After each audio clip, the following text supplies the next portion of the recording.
जय हिंद। प्यारे बच्चों, आप सभी का एक बार फिर से स्वागत है आपके प्यारे से YouTube channel physics with Ravi में। आज हम लोग कक्षा 12 के फिजिक्स के चौथे चैप्टर संधारित्र तथा वैद्युत के परावैद्युत के आंकिक प्रश्नों को आगे बढ़ाते हैं। जैसा कि पिछले वीडियो में हम लोग सवाल नंबर 14 तक कर लिए थे, इस वीडियो में हम लोग सवाल नंबर 15 से शुरू करेंगे। आइए बिना देर किए शुरू करते हैं। सवाल नंबर 15 हम पढ़ रहे हैं और बोर्ड पे भी आपको दिख रहा होगा। सवाल नंबर 15 कह रहा है, किसी समांतर प्लेट संधारित्र की प्लेटों के बीच विभवांतर 200 वोल्ट है। प्रत्येक प्लेट का क्षेत्रफल 100 वर्ग सेमी है और उनके बीच की दूरी 1 मिलीमीटर है। यदि इनके बीच का माध्यम वायु हो तो संधारित्र द्वारा लिए गए आवेश का परिकलन कीजिए। यदि प्लेटों के बीच 2.5 परावैद्युतांक का माध्यम हो तो इतने ही आवेश के लिए विभवांतर क्या होगा। आइए शुरू करते हैं। किसी भी सवाल में हमने बताया है कि जो सबसे पहले दिया रहता है उसको हम लोगों को नोट कर लेना होता है। सवाल में क्या क्या दिया है? सबसे पहले दिया है आपका विभवांतर, V का मान दिया है, विभव V का मान है 200 वोल्ट। ठीक है। इसके बाद कह रहा है कि प्लेटों का क्षेत्रफल 100 वर्ग सेमी और दूरी 1 मिलीमीटर है। क्षेत्रफल A का मान है 100 वर्ग सेमी, इसे हम लोग मीटर में कन्वर्ट कर देंगे तो 100 गुणे 10 की घात -4 मीटर स्क्वायर होगा। 1 सेंटीमीटर में 10 की घात -2 मीटर होता है, लेकिन स्क्वायर है तो -2 का स्क्वायर -4 हो जाएगा। बीच की दूरी स्मॉल d का मान दिया है, कितना है भाई? 1 मिलीमीटर। इसे मीटर में कन्वर्ट करेंगे तो 1 गुणे 10 की घात -3 मीटर। आपसे परावैद्युतांक भी दे दिया है, परावैद्युतांक को भी लिख लेते हैं। परावैद्युतांक K का मान है, परावैद्युतांक K का मान है 2.5। सबसे पहले आपसे आवेश का मान पूछा है, तो आप जानते हो आवेश Q बराबर होता है, आवेश Q बराबर CV। लेकिन इस सवाल में कहीं पे भी C नहीं दिया है। जब C नहीं दिया है तो समांतर प्लेट संधारित्र की धारिता C का हम लोग फार्मूला लगा देंगे। कितना होता है? A epsilon naught by D into V। Value put करेंगे। A का मान दिया है 100 गुणे 10 की घात -4। एप्सिलॉन नॉट का मान होता है 8.85 गुणे 10 की घात -12 अपान डी का मान है 1 मिलीमीटर, यानी 1 गुणे 10 की घात -3 और भी का मान इंटू भी है और भी का मान दिया है आपका 200 वोल्ट। तो यहाँ 200 का हम लोग मल्टीप्लाई करा देंगे। जब हम लोग इसे सॉल्व करेंगे तो आप देख रहे हो 8.85 में 2 का गुणा करना होगा। सबसे पहले जीरो को हम लोग काउंट कर लेते हैं, तो 2 जीरो ए और 2 जीरो ए, 4 जीरो, तो ये 10 की घात प्लस का 4 होगा और ये 10 की घात माइनस का 4। खत्म। 10 की घात -3 ऊपर जाएगा तो 10 की घात +3 हो जाएगा और -12 में से +3 घटेगा तो हो जाएगा माइनस का 9। गुणा करा देते हैं 8.85 में 2 का, 2 5 10 का 0 हासिल 1, 2 8 16 और 1 17 का 7 हासिल 1, 2 8 16 और 1 17।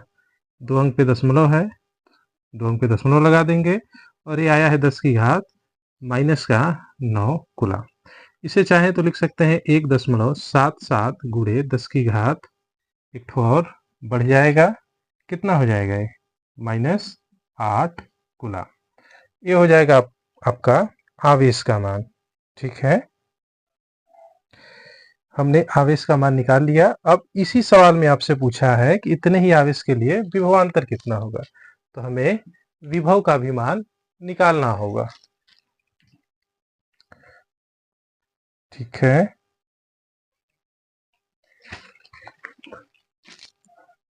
सबसे पहले एक भी दे दिया है विभव। ये वाला किसके लिए है? निर्वात या वायु के लिए, ध्यान देना। जब कोई माध्यम नहीं दिया है तो इतना है। जब इसमें परावैद्युतांक 2.5 का रख दिया है तब आपसे पूछा है भी का मान, तो हम एक बार फार्मूला जनरेट कर ले रहे हैं, उसके बाद डायरेक्ट लिखेंगे। क्या होता है? भी निर्वात या वायु बराबर भी वायु बराबर होता है 1/4πε0 क्यू बाई आर, और भी माध्यम बराबर होता है, जब किसी माध्यम के लिए लिखा जाए तो हो जाता है 1/4πε0 के, परावर्तांक के आ जाता है, और क्यू बाई आर। जब आप भी वायु बटा भी माध्यम रखते हो, भी वायु अपान भी माध्यम, तो इसका मान हमें प्राप्त होता है, इसके बटा ये आ जाएगा।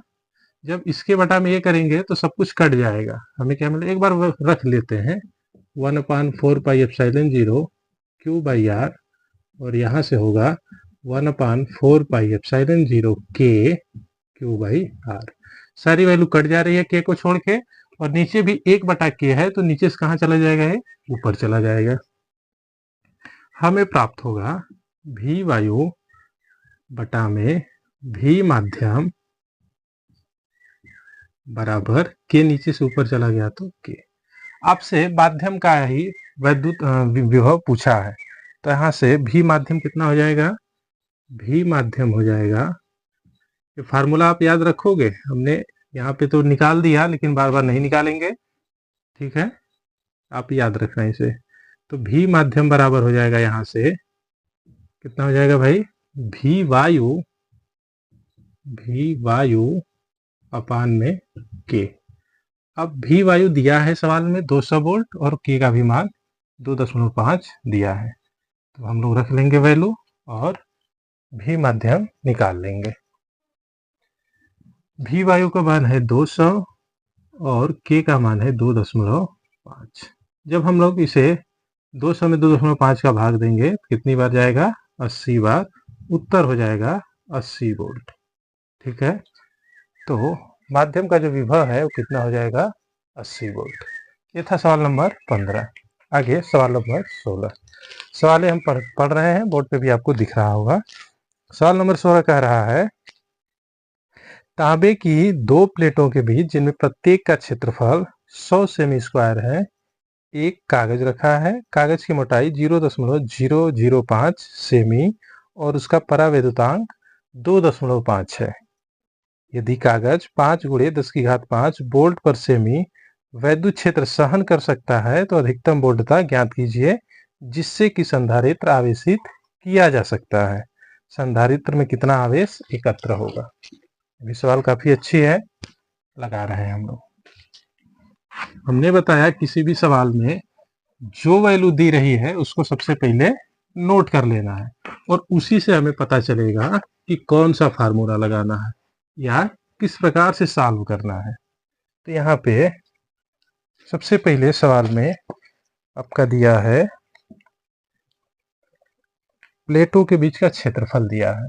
सवाल नंबर 16 में क्षेत्रफल ए का मान दिया है 100 सेमी स्क्वायर।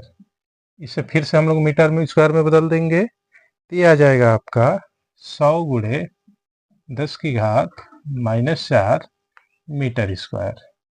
इसके बाद कागज रखा है और कागज की मोटाई भी दिया है। कागज की मोटाई टी का मान दिया है कितना है भाई, 0.005 सेंटीमीटर।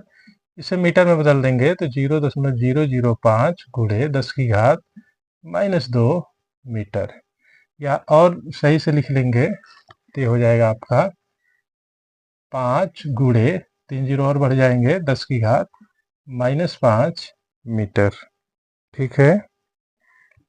परावैद्युतांक के का मान दिया है 2.5, ठीक है।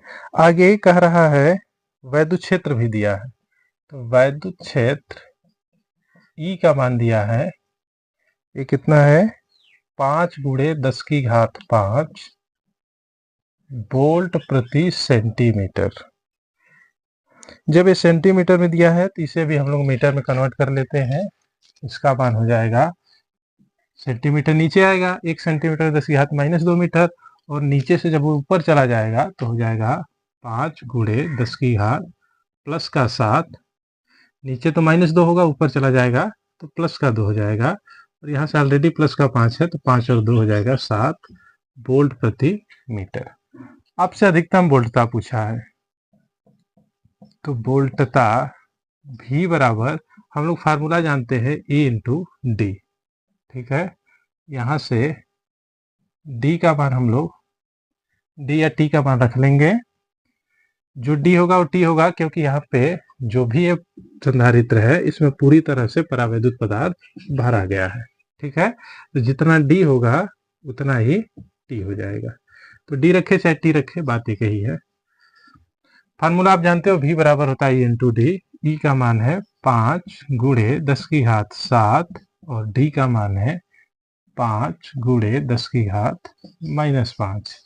हल कर देंगे तो 5 पचे 25, 10 की घात प्लस का 7, 10 की घात माइनस का 5, कितना हो जाएगा 10 की घात प्लस का 2, यहाँ 2 जीरो हम लोग बढ़ा लें, इतना वोल्ट हो जाएगा। ये तो हो गया आपका वोल्टता। इसके बाद इसी सवाल में आपसे पूछा है कि संधारित्र में कितना आवेश एकत्र होगा। तो आवेश Q बराबर, आप जानते हो आवेश Q बराबर कितना होता है भाई, CV। फिर से C नहीं दिया है, C फाइंड करना होगा। तो C का वैल्यू कितना होता है, A epsilon not K by D into V। यहाँ माध्यम का परावर्तांक रखना होगा, क्योंकि परावैद्युत पदार्थ भरा गया है। हल करेंगे इसे, A का मान 100 गुणे 10 की घात -4,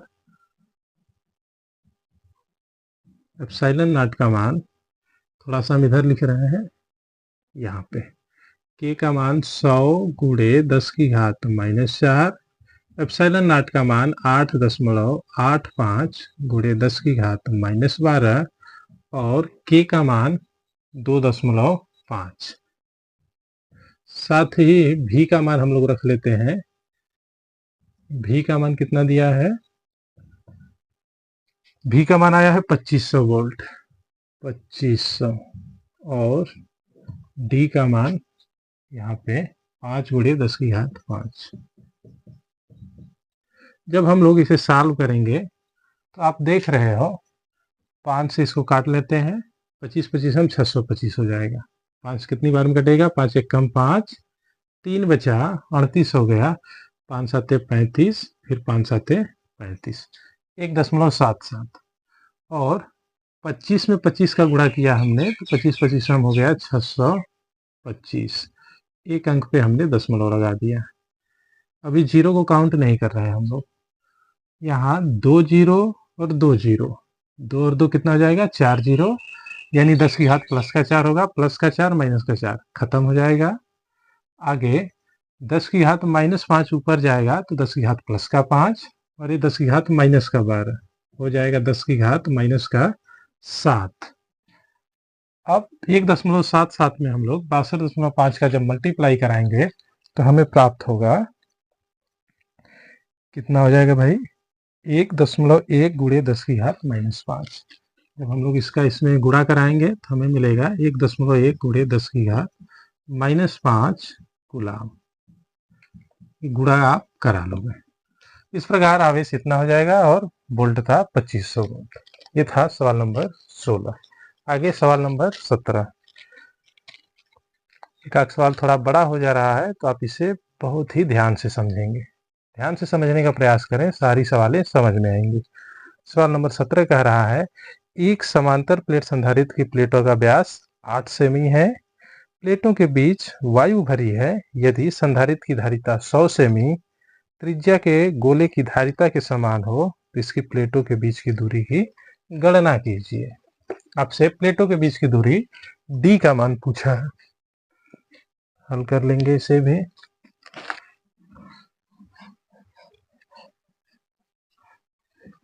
सवाल में जो जो जैसे जैसे कहा है वैसे वैसे हम लोग इसे सॉल्व करेंगे। तो सवाल में क्या दिया है, सबसे पहले समांतर प्लेट संधारित्र का व्यास दिया है, यह सवाल नंबर 17। व्यास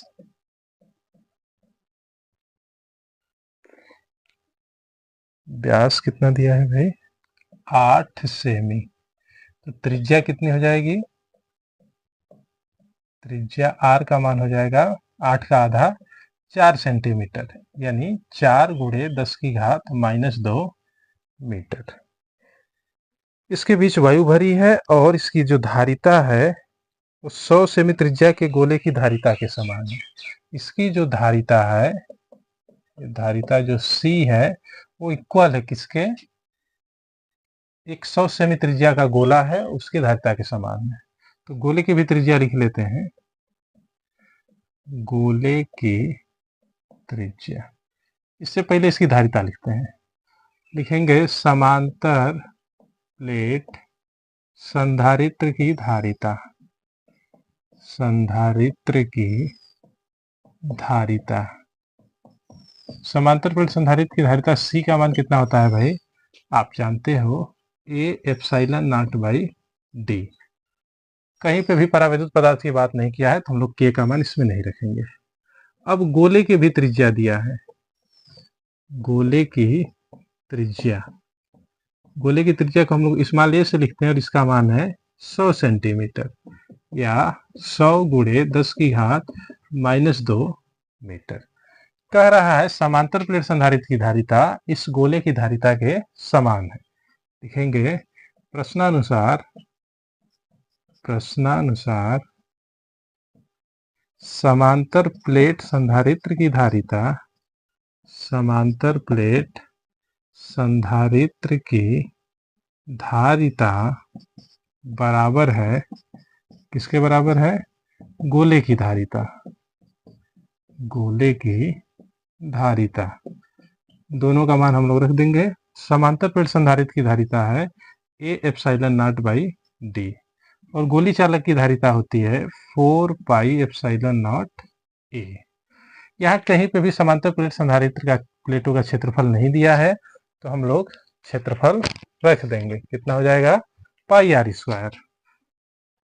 तो हो जाएगा pi r square epsilon naught by D बराबर 4 पाई एप्सिलॉन नॉट A। यहाँ जो भी वैल्यू कटेगी उसे हम लोग काट लेंगे। आप देख रहे हो कि पाई से पाई कट जाएगा, एप्सिलॉन नॉट से एप्सिलॉन नॉट, हमें मिलेगा, ऊपर लिख रहे हैं हम, R square upon small d बराबर आर स्क्वायर अपान d बराबर, इधर क्या बचा है? 4 बचा है और a बचा है, 4a। अब से प्लेटों के बीच की दूरी d पूछा है तो d बराबर हो जाएगा R square upon 4a। Value put करेंगे। प्लेटों का जो त्रिज्या है वो कितना है? 4 सेमी। तो 4 गुणे 10 की घात -2 और इसका भी स्क्वायर बटा में 4 गुणे गोले की जो त्रिज्या है वो कितनी है? 100 सेमी, यानी 100 गुणे 10 की घात -2। जब हम लोग इसे सॉल्व करेंगे, आप देख रहे हो एक 4 से एक 4 कट जाएगा, एक 4 बच जाएगा क्योंकि 4 का स्क्वायर है, एक 4 बच गया। आगे 10 की घात, इसे प्लस का 2 लिख सकते हैं तो 10 की घात प्लस का 2 और 10 की घात माइनस का 2 खत्म हो जाएगा। यहाँ 10 की घात -2 का स्क्वायर करेंगे तो 10 की घात आ जाएगा -4। इतना मीटर आ जाएगा प्लेटों के बीच की दूरी, 4 गुणे 10 की घात -4 मीटर। ये था सवाल नंबर 17। आगे सवाल नंबर हम लोग 18 लगाएंगे। सवाल नंबर 18 कह रहा है एक समांतर प्लेट संधारित्र की प्रत्येक प्लेट का क्षेत्रफल 2 मीटर स्क्वायर तथा प्लेटों के बीच की दूरी 5 मिलीमीटर है। प्लेटों के बीच निर्वात है। इन प्लेटों के बीच 1000 वोल्ट का विभवांतर स्थापित किया गया है। संधारित्र की धारिता तथा प्रत्येक प्लेट पर आवेश की गणना कीजिए। ये भी सवाल थोड़ा सा लंबा है लेकिन लग जाएगा।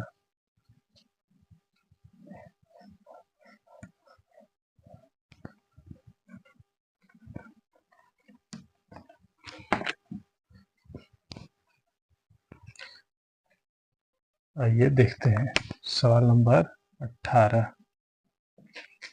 सवाल नंबर 18 में सबसे पहले आपको समांतर प्लेट संधारित्र की प्लेट का क्षेत्रफल दिया है। ए का मान दिया है 2 मीटर स्क्वायर। इसके बाद प्लेटों के बीच की दूरी डी का मान दिया है 5 मिलीमीटर। जब मिलीमीटर है तो 5 गुणे 10 की घात -3 मीटर। प्लेटों के बीच निर्वात है और 10,000 वोल्ट का विभवांतर स्थापित किया गया है। विभवांतर भी का मान है 10,000, यानी एक के आगे 4 जीरो, इतना वोल्ट है। कह रहा है संधारित्र की धारिता और प्लेटों पर आवेश। तो संधारित्र की धारिता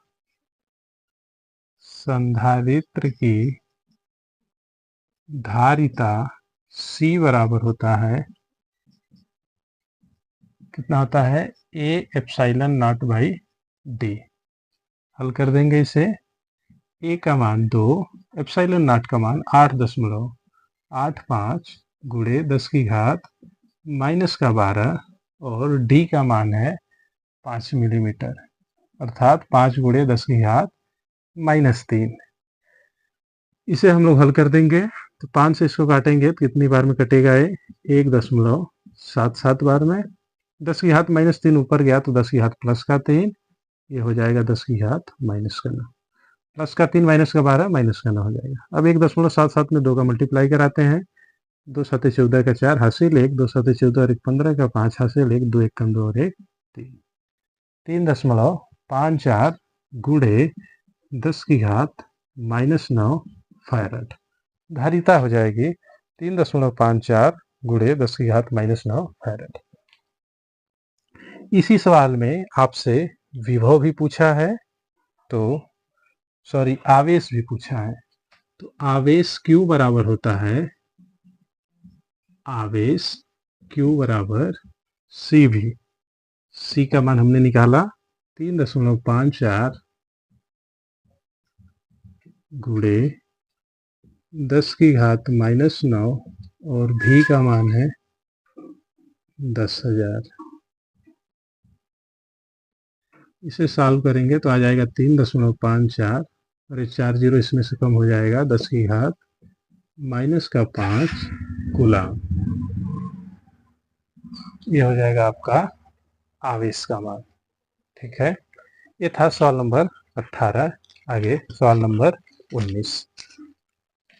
सवाल नंबर 19 कह रहा है, एक समांतर प्लेट वायु संधारित्र 60 गुणे 40 सेमी नाप की धातु की 2 आयताकार चादरों से बना है।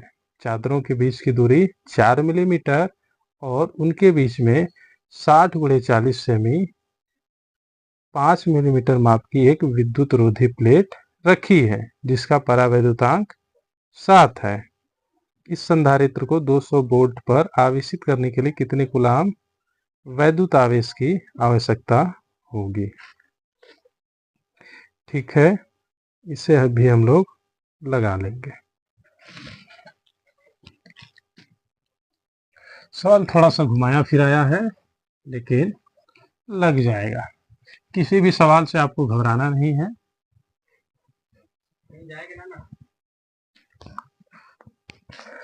सवाल नंबर 19।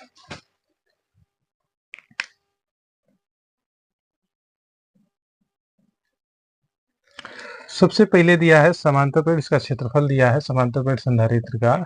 ए का मान है 60 गुणे 40 सेमी स्क्वायर। जब मीटर स्क्वायर में बदलेंगे तो हो जाएगा ये 60 गुणे 40 गुणे 10 की घात -4 मीटर स्क्वायर। इनके बीच की दूरी 4 मिलीमीटर है। डी का मान है 4 मिलीमीटर। आगे आपसे इसके बीच में 60 गुणे 40 का ही एक विद्युत रोधी प्लेट रखी है। कोई परावैद्युत पदार्थ भरा गया है और उतनी ही क्षेत्रफल का रखा गया है, और उसका भी जो दूरी है, उनके बीच की दूरी वो भी 4 मिलीमीटर है। तो यहाँ पे हम लोग दोनों के लिए नहीं लिखेंगे, हम समझ गए कि इसी माप का रखा है, मतलब पूरी तरह से वो परावैद्युत पदार्थ से भरा गया है। परावैद्युतांक दिया है, तो परावैद्युतांक के का मान हम लोग लिख लेंगे, के का मान है 7। ठीक है, जैसे जितना इनके बीच का क्षेत्रफल है ये, इतना ही मोटा परावैद्युत पदार्थ भरा गया है, मतलब पूरी तरह से भरा गया है। ठीक है, ये क्या किया है, पूरी तरह से भरा गया है, इसलिए दोनों को लिखना आवश्यक नहीं है। जब एक ही वैल्यू दे दिया तो हम लोग समझ जाएंगे कि ये पूरी तरह से परावैद्युत पदार्थ से भरा हुआ है। आगे कह रहा है संधारित्र को 200 वोल्ट तक आवेशित करने के लिए कितने आवेश की आवश्यकता होगी। Q का मान V का मान है 200 वोल्ट। आपसे C पूछा है, ठीक है, नहीं आवेश Q पूछा है। तो हम लोग जानते हैं आवेश Q बराबर CV। C का मान हम लोग परावैद्युत पदार्थ के लिए रखेंगे तो होगा A epsilon not K by D into V। A का मान 60 गुणे 40 गुणे 10 की घात -4, एप्सिलॉन नॉट का मान 8.85 गुणे 10 की घात -12, K का मान 7 और V का मान है 200 वोल्ट। नीचे प्लेटों के बीच की दूरी है 4 मिलीमीटर, यानी 4 गुणे 10 की घात -3 मीटर। इसी को हम लोगों को सॉल्व करना है। आप देख रहे हो कि 4 से 40 10 बार में कट जाएगा। आप इसका मल्टीप्लाई करा लेना, हम डायरेक्ट उत्तर लिख दे रहे हैं गुणा करा के। तो आवेश Q का मान आया है 0.74 गुणे 10 की घात -6 कूलाम। इसे आप मल्टीप्लाई करा लोगे। ठीक है, ये हो गया सवाल नंबर 19। मल्टीप्लाई करा लेना, 4 से 40 10 बार में कटेगा और ये 600 हो जाएगा। 600 में 8.85 गुणे 7 गुणे 200 का मल्टीप्लाई कराना और ये 10 की घात को काउंट कर लेना, इतना रिजल्ट आपको मिल जाएगा। ये था सवाल नंबर 19। आगे सवाल नंबर 20।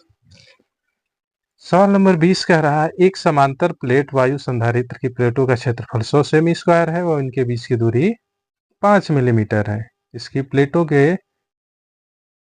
के बीच बैटरी द्वारा 300 वोल्ट का विभवांतर स्थापित किया गया है। बैटरी को हटाकर प्लेटों के बीच का स्थान एवोनाइट परावैद्युतांक 2.6 से भर दिया जाता है। प्लेटों के बीच नया विभवांतर, संधारित्र की प्रारंभिक व अंतिम धारिताएं, प्लेटों का प्रारंभिक व अंतिम आवेश ज्ञात कीजिए। आइए इसे भी हम लोग लगा लेते हैं।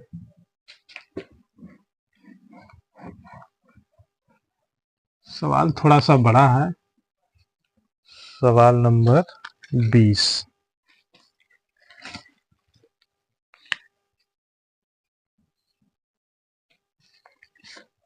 जो भी वैल्यू दी है उसे हम लोग पहले लिखेंगे।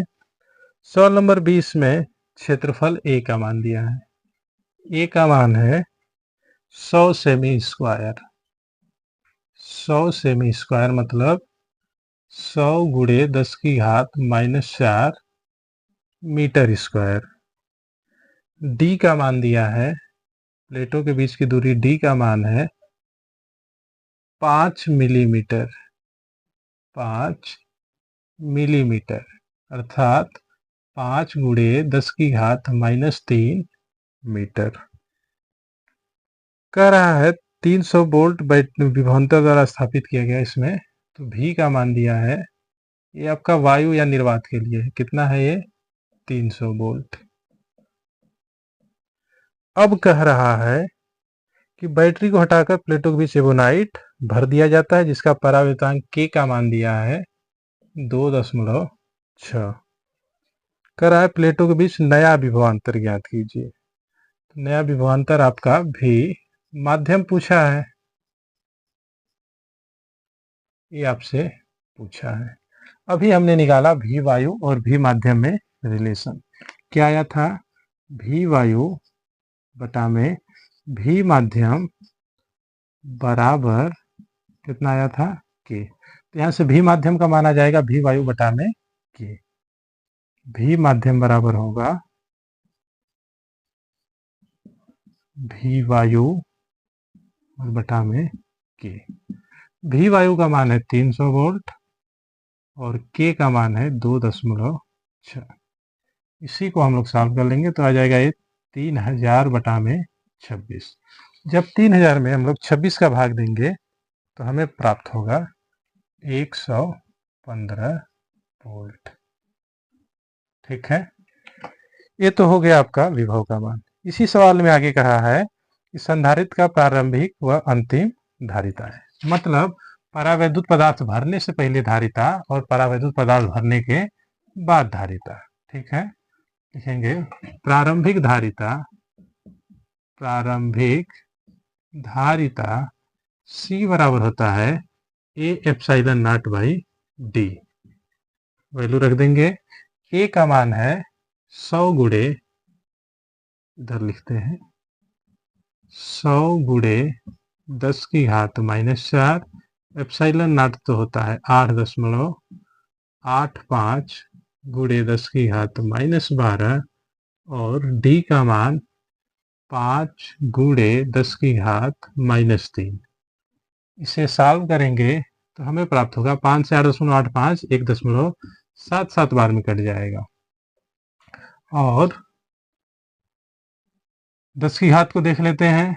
10 की घात -3 ऊपर गया, 10 की घात प्लस का 3 और ये 2 जीरो, 10 की घात प्लस का 5, 10 की घात प्लस का 5, 10 की घात माइनस का 4, 10 की घात प्लस का 1 और 10 की घात प्लस का 1 जब इसमें करेंगे तो 10 की घात हो जाएगा ये माइनस का 11।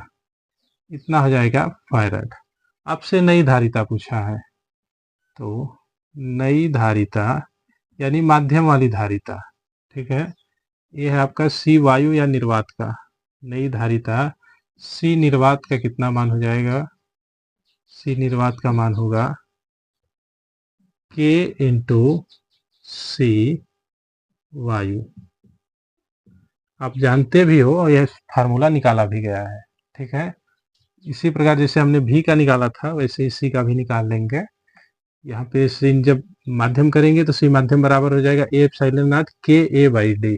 ठीक है, यहाँ से हमें प्राप्त हो जाएगा के का मान दिया है कितना है 2.6 और सी वायु हमने निकाला है 1.77 गुणे 10 की घात -11।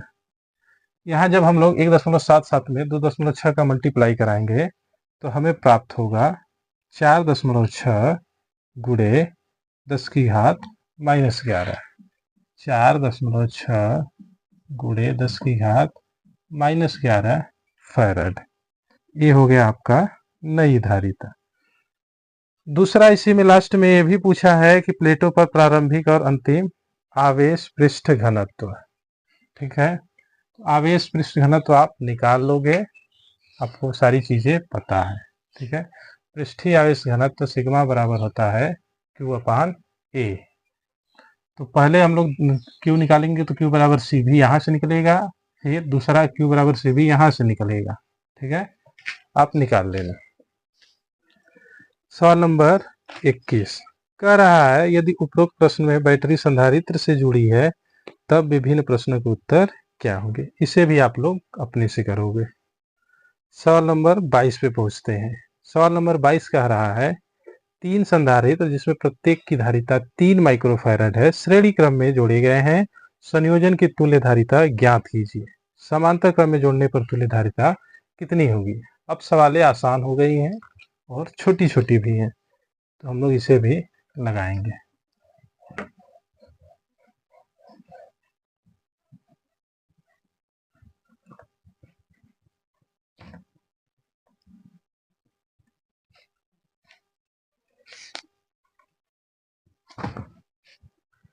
सवाल नंबर 22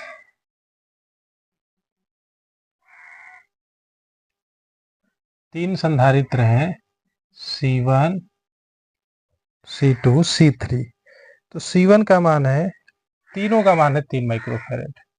C1 भी 3 माइक्रोफैराड है, C2 भी 3 माइक्रोफैराड है और C3 भी 3 माइक्रोफैरड है।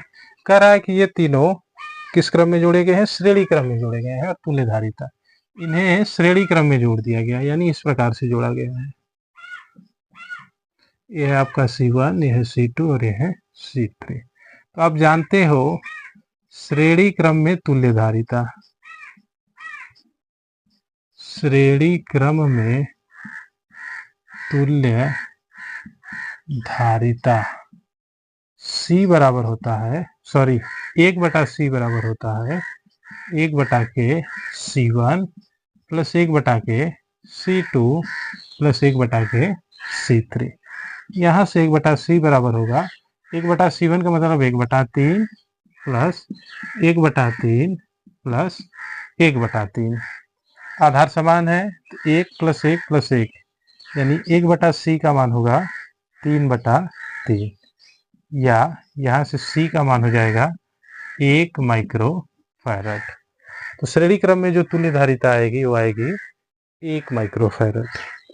इसी सवाल में पूछा है आपसे कि समांतर क्रम में जोड़ने पर तुल्य धारिता कितनी होगी। ये था पार्ट फर्स्ट, इसमें सेकेंड है समांतर क्रम में जोड़ने पर तुल्य धारिता। इसी के हम लोग समांतर क्रम में जोड़ लेते हैं इस प्रकार से। और वे किस क्रम में जुड़ गया है? समांतर क्रम में। ठीक है, यह है आपका C1, यह है C2 और यह है C3। लिख देंगे समांतर क्रम में तुल्य धारिता, समांतर क्रम में तुल्य धारिता, तुल्य धारिता C बराबर होता है C1 plus C2 plus C3। तो हमें C का मान प्राप्त होगा 3 प्लस 3 प्लस 3। फाइनली C का मान हमें मिलेगा 9 माइक्रोफैरड। ठीक है, तो समांतर क्रम में तुल्य धारिता होगी 9 माइक्रोफैरड। ये था सवाल नंबर 22। आगे सवाल नंबर 23। सवाल नंबर 23 कह रहा है दो संधारित्रों की तुल्य धारिता समांतर क्रम में 24 माइक्रोफैरड तथा श्रेणी क्रम में 6 माइक्रोफैरड है, उनकी अलग अलग धारिताएं क्या होगी। तो समांतर क्रम में दिया है, श्रेणी क्रम में दिया है और आपसे अलग अलग पूछा है। 1 सेकेंड का आप रेस्ट रखेंगे, थोड़ा सा मार्कर में स्याही भर लें। बच्चों आपके लिए ही काफ़ी मेहनत किया जा रहा है, आप वीडियो को ज़्यादा वॉच करें, ज़्यादा शेयर करें और हमें पूरी तरह से सपोर्ट करने का प्रयास करें। जब तक आप सपोर्ट नहीं करेंगे तब तक हमें ऊर्जा नहीं मिलेगी। आप सपोर्ट आवश्यक है, तो निश्चित रूप से पूरी तरह से आप हमें सपोर्ट करें। आइए सवाल नंबर 23 को आगे बढ़ाते हैं। पूरी फिजिक्स आपकी पार्ट फर्स्ट हो या पार्ट सेकेंड हो, पूरी फिजिक्स आपको पढ़ाई जाएगी, इसकी चिंता आपको करने की आवश्यकता नहीं है। एक एक डेरिवेशन, एक एक न्यूमेरिकल्स आपको कराए जाएंगे।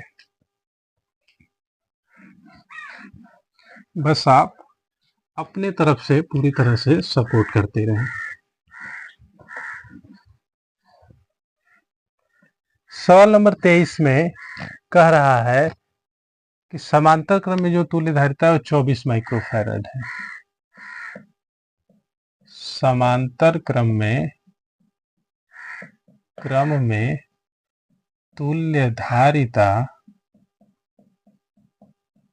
C का मान है, तुल्य धारिता कितनी है? 24 माइक्रोफैरड है।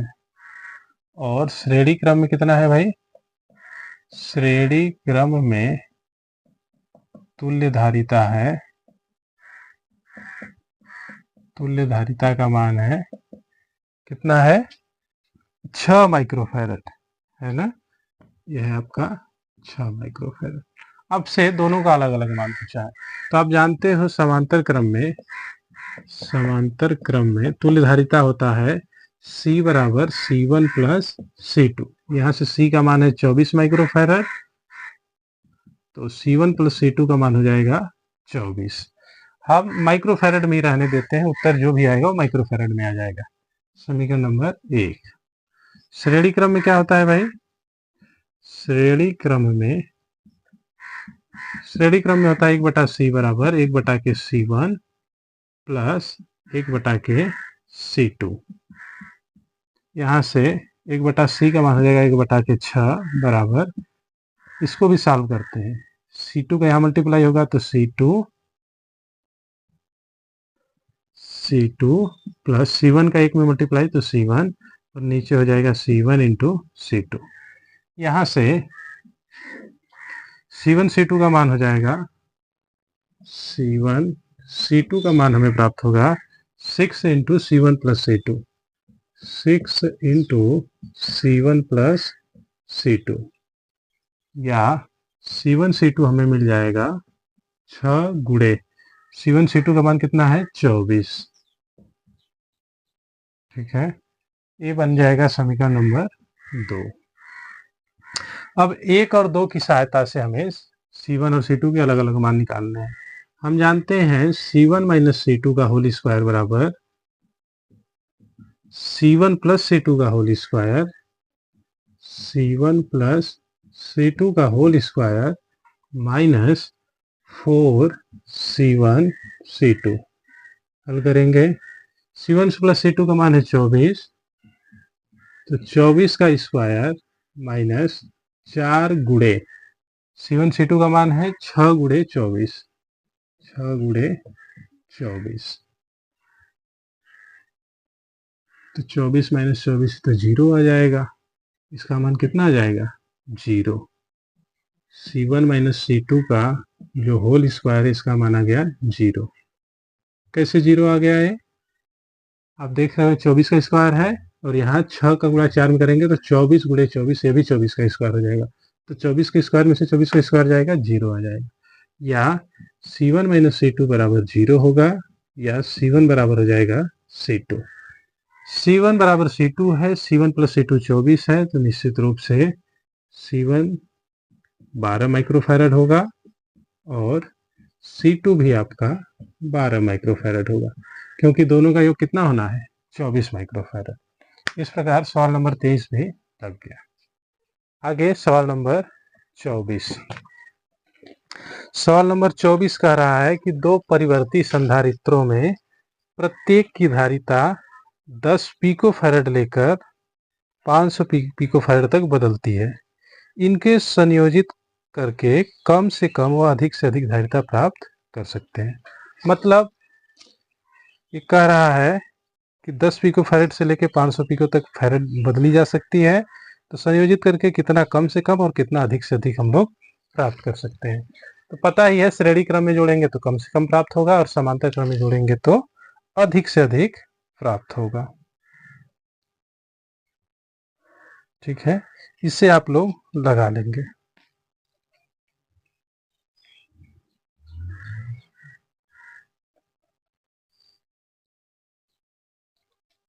इसे आप लोग लगाने का प्रयास करेंगे, लग जाएगा ये। ठीक है, नहीं आएगा तो आप कमेंट में कमेंट कर दिया करो, हम बता देंगे। आगे सवाल नंबर 25।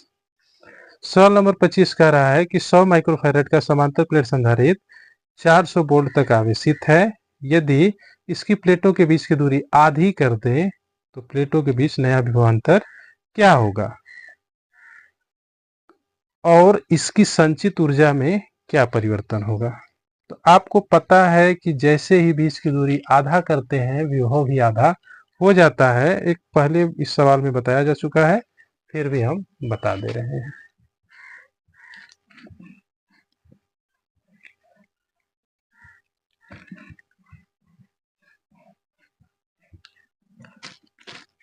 सवाल नंबर 25।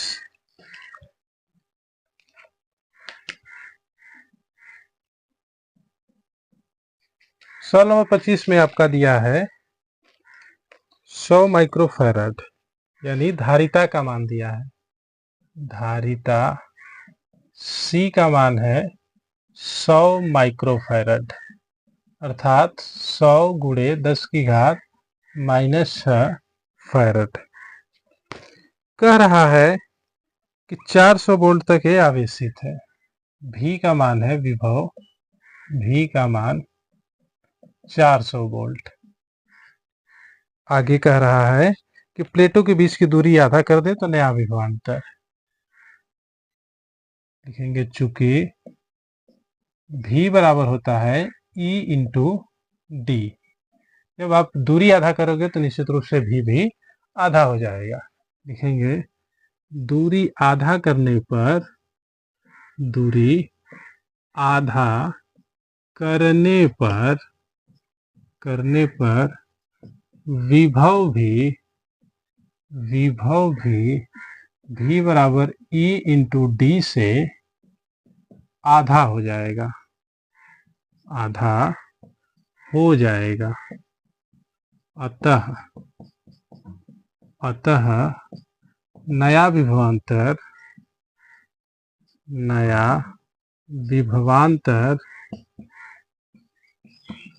v डैश बराबर होगा v/2। दूरी में जिस हिसाब से परिवर्तन करेंगे उस हिसाब से विभव में भी परिवर्तन हो जाएगा। तो नया विभव हो जाएगा आपका 400/2 अर्थात 200 वोल्ट। इसी सवाल में आपसे आगे पूछा है कि इसकी संचित ऊर्जा में क्या परिवर्तन होगा। तो संचित ऊर्जा भी हम लोग निकाल लेंगे। संचित ऊर्जा में परिवर्तन, संचित ऊर्जा में परिवर्तन हम लोग डेल्टा यू से भी लिख लेते हैं, होगा half C v1² minus half C v2²। संचित ऊर्जा का फार्मूला होता है हाफ सी v², तो पहले होगी और ये दूसरी होगी। इन दोनों का अंतर ही परिवर्तन को बताएगा। यहाँ से u का मान हमें प्राप्त होगा 1/2 सी v1² माइनस v2² या 1/2 सी का मान है 100 × 10⁻⁻6, 100 × 10⁻⁻6। v1 का मान है 400, तो 400 का स्क्वायर माइनस दूसरा है 200, तो 200 का स्क्वायर। ठीक है, इसी को सॉल्व करना है। 2 से 100 50 बार में कट जाएगा, ये होगा 50 × 10⁻⁻6।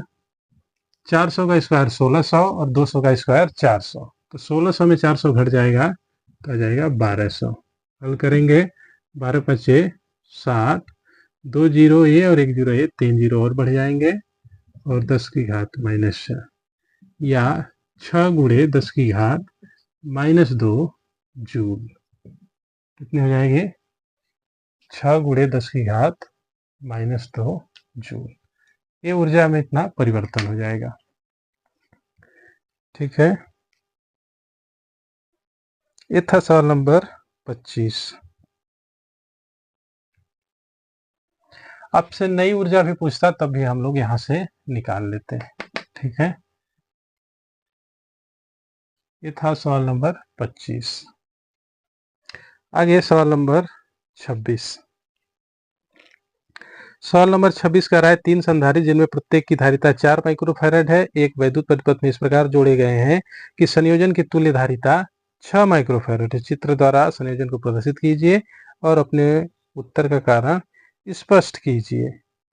देखिए 3 संधारित्र हैं और तीनों 4 माइक्रोफैराड के हैं। इस प्रकार से जोड़े गए हैं कि 6 माइक्रोफैराड है। यहाँ हम ये बताना चाहेंगे कि जब पूरी धारिता एकदम से कम करनी हो तो हम लोग श्रेणी क्रम में जोड़ देते हैं और एकदम से बढ़ानी हो तो समांतर क्रम में जोड़ देते हैं। आप देख रहे हो कि ये जो तुल्य 6 माइक्रोफैराड है, ये न तो एकदम से कम है न ही एकदम से ज्यादा है, बीच का है। जब बीच का है तो हम लोगों को दोनों क्रम को जोड़ने की आवश्यकता होती है, 2 को श्रेणी क्रम में, 1 को समांतर क्रम में, या 2 को समांतर क्रम में और 1 को श्रेणी क्रम में जोड़ने का काम करेंगे हम लोग। आइए देखते हैं। आपके दिमाग में ये बात अवश्य होनी चाहिए कि जब एकदम से कम करना हो तो हम लोग तुरंत श्रेणी क्रम में जोड़ देंगे और एकदम से बढ़ाना हो तो समांतर क्रम में जोड़ देंगे, और बीच का रखना हो तो दोनों क्रमों का हम लोग इस्तेमाल करेंगे। सवाल नंबर 26।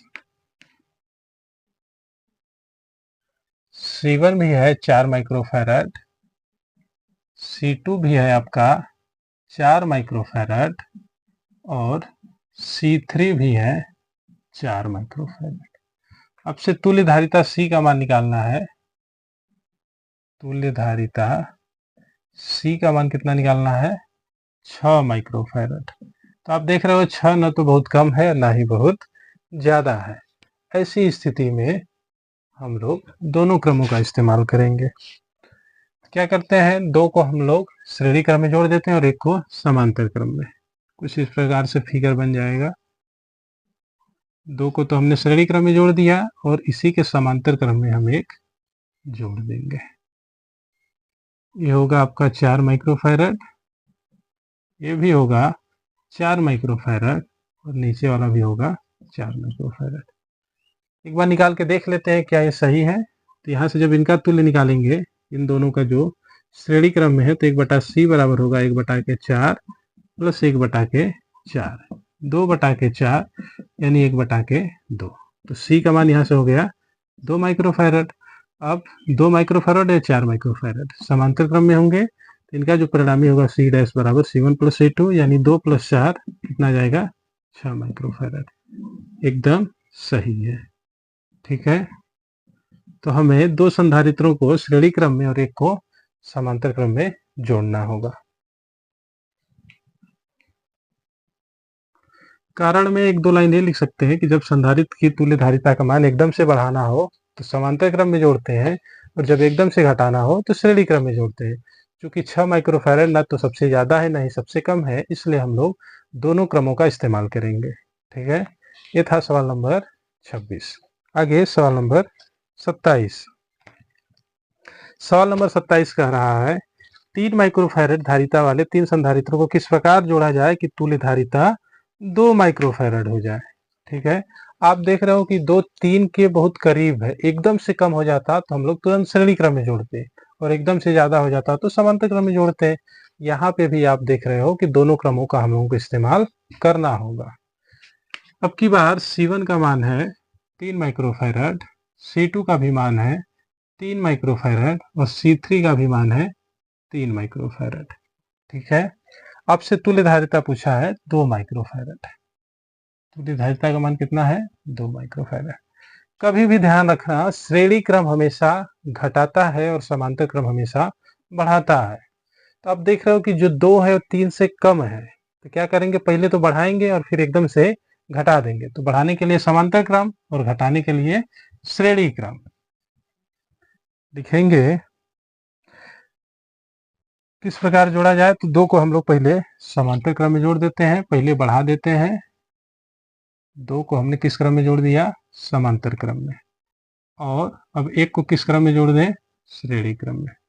ये है आपका 3 माइक्रोफैरड, ये वाला भी है 3 माइक्रोफैरड और ये भी है 3 माइक्रोफैरड। एक बार करके देखते हैं। लिखेंगे C1 व C2 को समांतर क्रम में जोड़ने पर, समांतर क्रम में जोड़ने पर जब हम लोग C1 C2 को समांतर क्रम में जोड़ेंगे तो C बराबर मिलेगा C1 + C2 अर्थात 3 + 3 6 माइक्रोफैरड। अब ये 6 माइक्रोफैरड और 3 श्रेणी क्रम में हो जाएंगे। लिखेंगे अब 6 माइक्रोफैरड व 3 माइक्रोफैरड को श्रेणी क्रम में जोड़ने पर, श्रेणी क्रम में जोड़ने पर कितना आ जाएगा भाई? 1/C बराबर 1/6 प्लस 1/3। 3 और 6 का लसा 3, 6 1 कम 6, 3 दूना के 6 यानी 3/6 अर्थात 1/2। यहाँ से परिणामी C का मान आ जाएगा 2 माइक्रोफैरड। तो आप देख रहे हो 2 को हमने समांतर क्रम में जोड़ा और तीसरे को उसके श्रेणी क्रम में जोड़ दिया, तो हमें कितना प्राप्त हो गया? 2 माइक्रोफैरड। उत्तर में लिखा जाएगा दो संधारित्रों को समांतर क्रम में और तीसरे को उसके श्रेणी क्रम में जोड़ना होगा। यह था सवाल नंबर 27। आगे है सवाल नंबर 28। सवाल नंबर 28 कह रहा है कि 4 संधारित्रों में प्रत्येक की धारिता 1 माइक्रोफैरड है। सॉरी, ये सवाल नंबर 29। आगे सवाल नंबर 28 पहले कर लेते हैं। कह रहा है दिए गए चित्र में A तथा B के मध्य तुल्य धारिता ज्ञात कीजिए। ये सवाल 2012 में पूछा भी है। आइए बड़े प्यार से हम लोग इसे समझते हैं।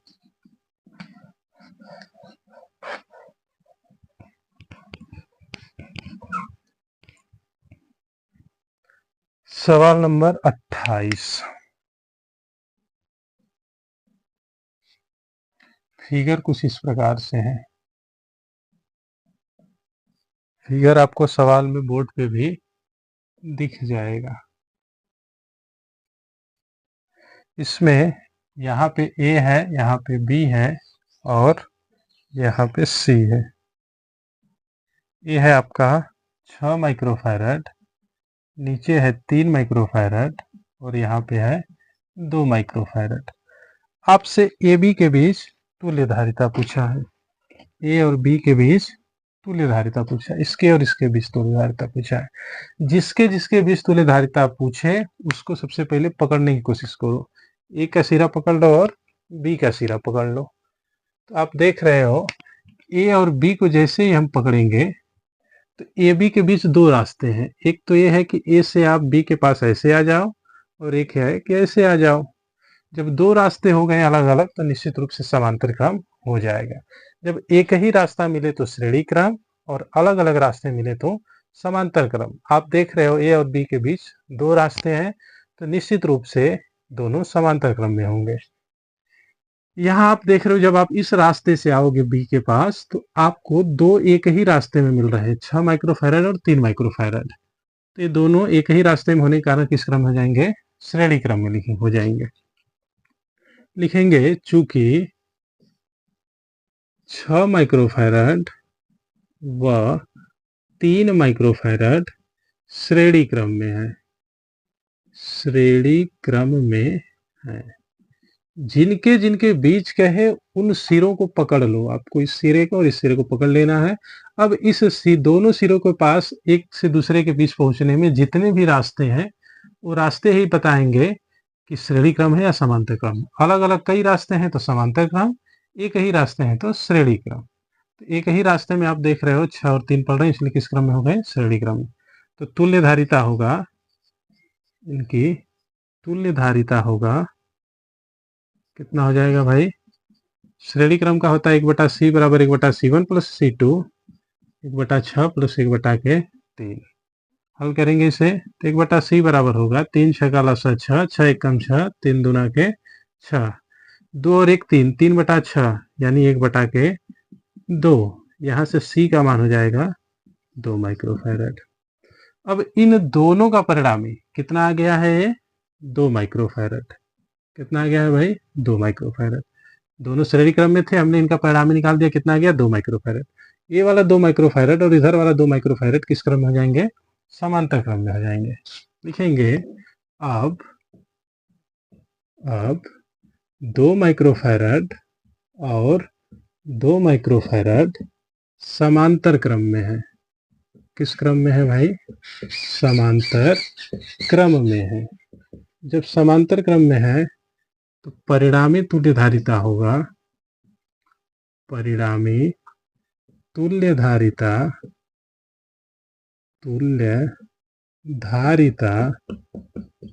C बराबर होगा C1 प्लस C2। समांतर क्रम का होता है C1 प्लस C2। हो जाएगा C1 का मान 2 और C2 का भी मान 2। C बराबर हो जाएगा 4 माइक्रोफैरड। तो इनके बीच जो परिणामी धारिता हो जाएगी 4 माइक्रोफैरड। इसे हम लोग C डैश से कर लेते हैं। कभी भी आप पहले वाले को डैश में लगा करो और फाइनल रिजल्ट को C के रूप में लिखा करो, या पहले वाले को ही C लिख दिया हो तो अगले वाले को C डैश कर दो। अलग अलग लिखोगे तो समझ में आएगा। तो ए और बी के बीच जो परिणामी धारिता आएगी वो कितनी आ जाएगी? 4 माइक्रोफैरड। ये था सवाल नंबर 28।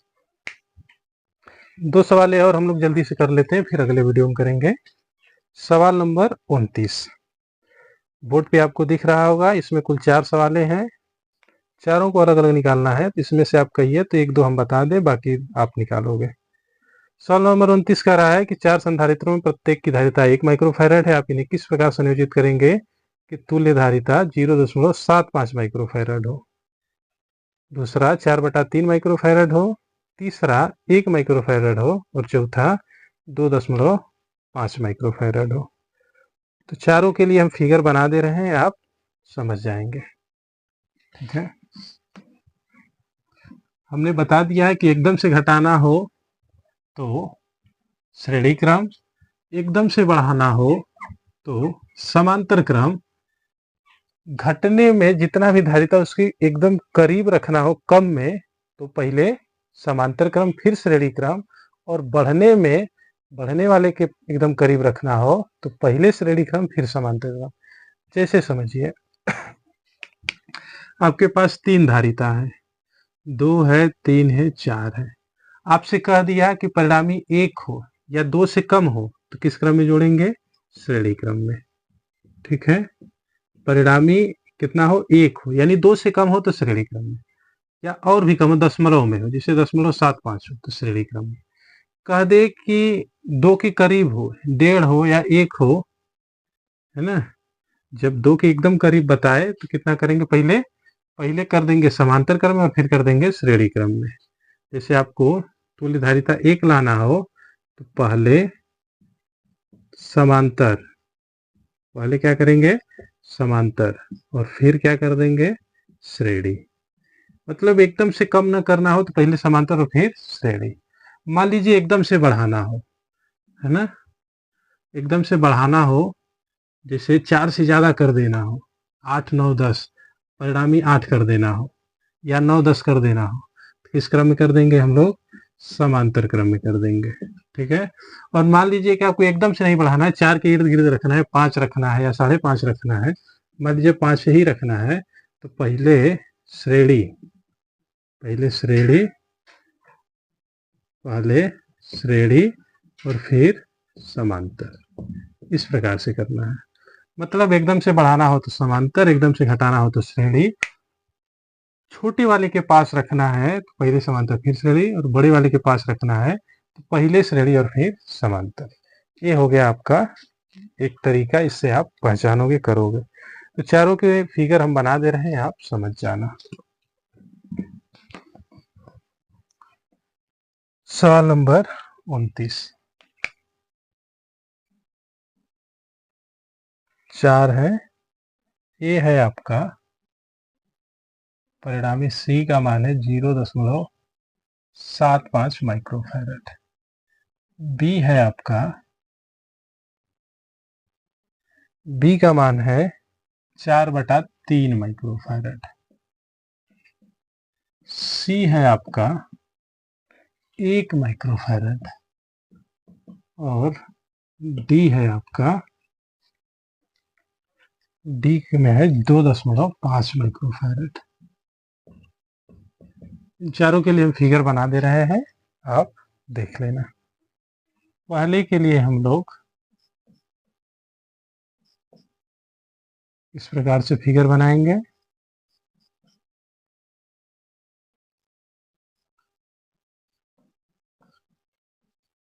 हमने क्या किया? C1, C2, C3, C4, 3 को श्रेणी क्रम में जोड़ा और चौथे को समांतर क्रम में जोड़ दिया। आप देख रहे हो C1 बराबर C2 बराबर C3 बराबर C4 कितना है भाई? 1 माइक्रोफैरड है। तो 1 से बहुत कम तो नहीं है, उसके इस इर्द गिर्द है, तो हमने पहले श्रेणी में जोड़ा फिर समांतर में जोड़ दिया। दूसरा 4/3 माइक्रोफैरड, 4 में 3 का भाग करेंगे तो 1 दशमलव समथिंग आएगा, यानी 1 से थोड़ा सा ज्यादा आ रहा है। तो हम लोग क्या करेंगे? 3 को पहले श्रेणी क्रम में जोड़ देंगे, पहला, दूसरा, तीसरा, और फिर चौथे को इसके समांतर क्रम में जोड़ देंगे। यह है C1, C2, C3, C4।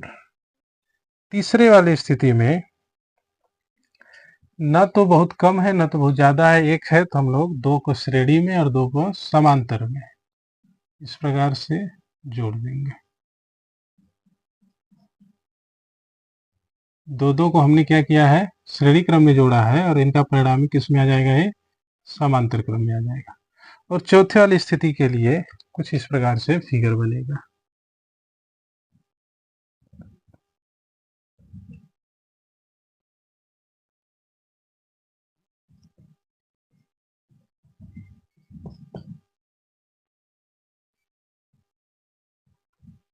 थोड़ा सा टिपिकल हो जाता है, लेकिन आपको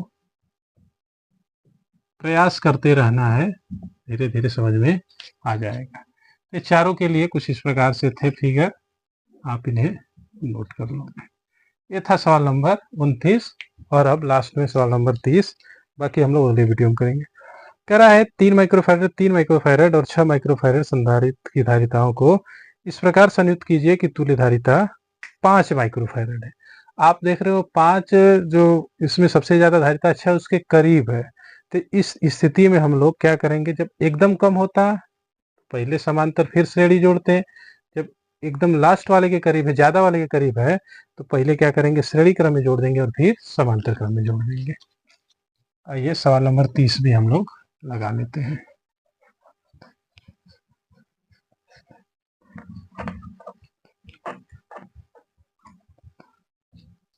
सवाल नंबर 30, C1 है 3 माइक्रोफैरड, C2 है 3 माइक्रोफैरड और C3 है 6 माइक्रोफैरड।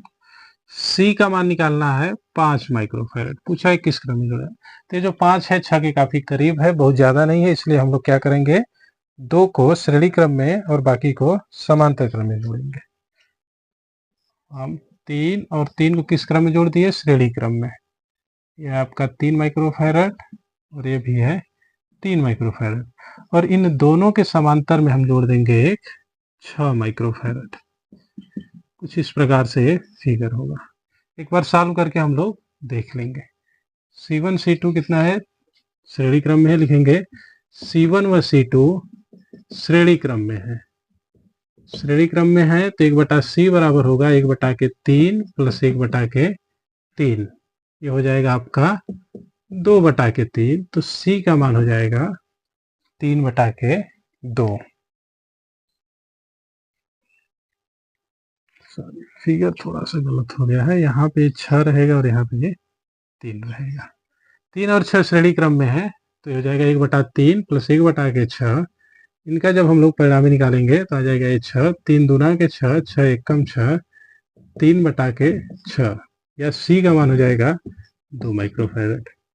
अब इनका परिणामी 2 माइक्रोफैरड और 3 माइक्रोफैरड समांतर क्रम में होगा, लिखेंगे 2 माइक्रोफैरड व 3 माइक्रोफैरड समांतर क्रम में होंगे। जब समांतर क्रम में होंगे तब परिणामी C बराबर होगा, परिणामी C बराबर होगा 2 + 3, कितना हो जाएगा भाई, ये 2 और 3 मिलके हो जाएगा आपका 5 माइक्रोफैरड। तो परिणामी आपको मिल जाएगा 5 माइक्रोफैरड। इस स्थिति में हम लोग 2 को देखा आपने श्रेणी क्रम में और 1 को समांतर क्रम में जोड़ा है। हो सकता है कि आपको ये ना समझ में आए कि किसको किसको श्रेणी में किसको समांतर में, तो एक बार आप इन दोनों को लेके देखेंगे, नहीं आएगा तो फिर इन दोनों को लेके चेक कर लेंगे। इसके लिए प्रैक्टिस करना आवश्यक है। इस प्रकार हम लोग सवाल नंबर 30 भी लगा लिए। आगे हम लोग सवाल नंबर 31 से अगले वीडियो में लगाएंगे। आप वीडियो को ज़्यादा से ज़्यादा लाइक शेयर और सब्सक्राइब करें और चैनल को ज़्यादा से ज़्यादा अपने मित्रों में शेयर करें। मिलते हैं एक अगले वीडियो में एक नई ऊर्जा के साथ, तब तक धन्यवाद।